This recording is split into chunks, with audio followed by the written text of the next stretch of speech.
So I got a comment on my audiobook suggesting some ways that I can improve the beginning, and so I realized I could do better, so I'm going to read the new intro to the book to you.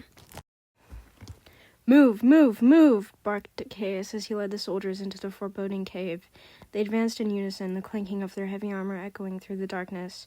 As he followed behind the others, he pulled harshly on the ropes which bound the hands of Rasfamir the mage, who winced in pain and continued to unblinkingly gaze before him as he obediently followed behind. "Down with Basilius," they chanted as they marched. "You know what to do, yes?" Achaeus whispered to the frail sorcerer as he tightened the ropes. "Yes," he mumbled as he lowered his head. "You serve a worthless cause. You are nothing but Basilius's dog, living only to serve, but Berlain will soon be ours. After his capture, he will be the dog, begging for mercy as a mutt begs for scraps. His city will be surrendered to us. Even if it risks war with Arachnidor, we will prevail. How imbecilic to be led by a woman." "It won't work," the mage growled. "Aw, how pessimistic of you," he mocked as he stroked his scruffy beard with one hand. "Oh, would you look at that? We've made it." The group of soldiers split down the middle, forming a path for Achaeus and Rasfamir. Before them, sat atop a crude throne of rotting wooden bones, was the legendary Lord of the Goblins. No human was permitted to know his name.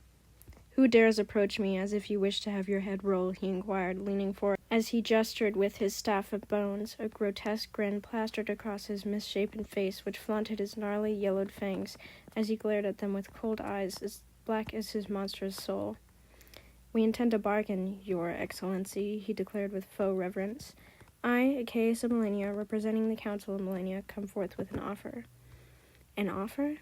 Whatever offer you present to me must be befitting of a god if you wish for me to even consider accepting it from the likes of you," the Lord sneered as a swarm of his own soldiers surrounded his throne. "Access to magic, with which you may do what you please, in exchange for your allegiance." "What manner of magic?" "Every manner." "That is all? An opportunity so grand in exchange for something so simple?" The nasty smirk on his face disappeared. "Yes, that is all that is required of you." "And how is one mage capable of making such a thing possible? Our spell-casting abilities have been stripped from us for centuries, since the War of Berlain, as you know." "Because he is Rasfamir the Old, the very sorcerer that stripped the ability from your kind in the first place. He, and he alone, is capable of returning it. And you must free him immediately after he has fulfilled his obligations." "Yes," he pondered. "Yes, I would be a fool to decline this opportunity. You have our allegiance." "Wonderful," he smirked as he shoved the sorcerer to the ground and gave him a swift kick for good measure. "Do as you must. I'll expect his return by next Wednesday and not a day later." "Off with you. Be gone," he commanded as he waved his staff, sending his troops to oust the army.